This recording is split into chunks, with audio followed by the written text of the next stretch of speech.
So, what is the central bank doing to ensure that financial literacy is inclusive, leaving no one behind?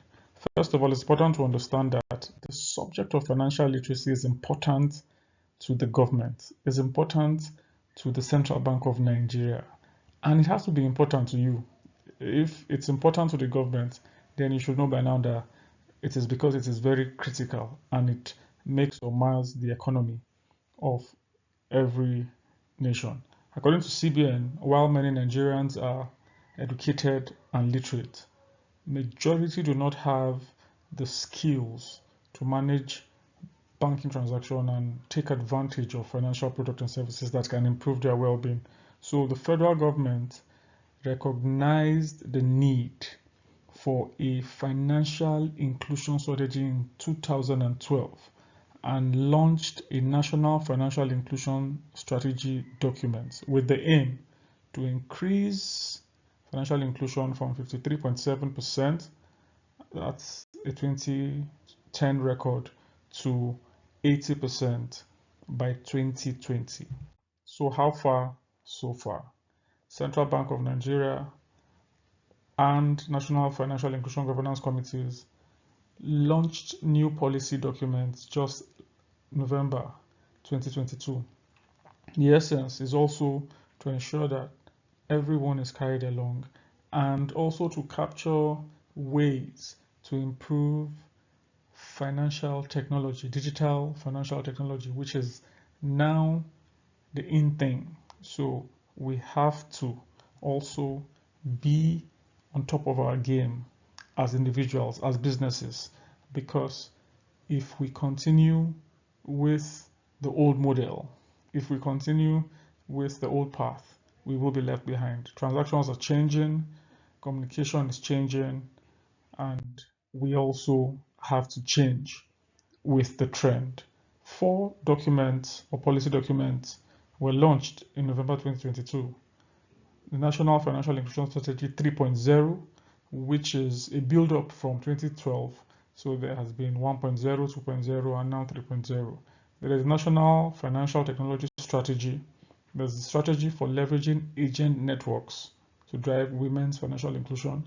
And there is a Payment System Vision 2025. All these policies or guiding policies have strategies to actually drive their aims and objectives. Number one is agent banking, popularly known as POS. We have financial literacy, which is what we're currently doing, consumer protection, linkage banking, credit enhanced programs like the Agricultural Credits Guarantee Scheme, like the Commercial Agricultural Credit Scheme, like the Nigeria Incentive-Based Risk Sharing System for Agricultural Lending, known as NISAL, popular NISAL that we all know, and a lot more. Enterprise development centers, all of these are strategies to enhance credit enhancement programs. What else? We have frameworks also that have been released to actually achieve these strategies.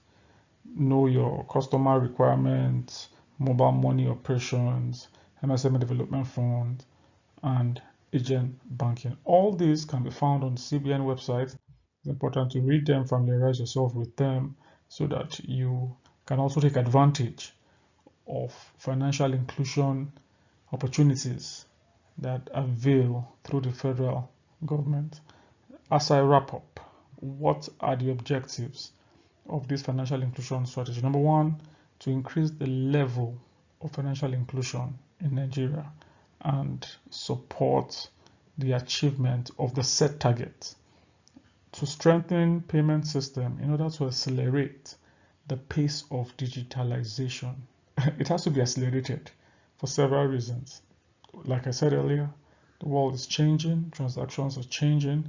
We have all forms of payment now, blockchain and cryptocurrency, NFTs, ledgers, and all of that. So the financial inclusion strategy will accelerate the adoption of digitalization in terms of payment and financial management.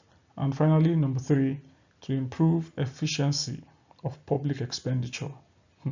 Sounds interesting. Public expenditure isn't something that an average citizen wants to be interested in, but hey, at this point, it has to interest you. Why? It goes a long way in determining how your well-being as a citizen is impacted. Finally, adopting digitalization or digital technology or financial inclusion strategies will help reduce leakages and also save money for vital developmental projects in the country. So I hope that you find time to go through those documents, and see you in part 3.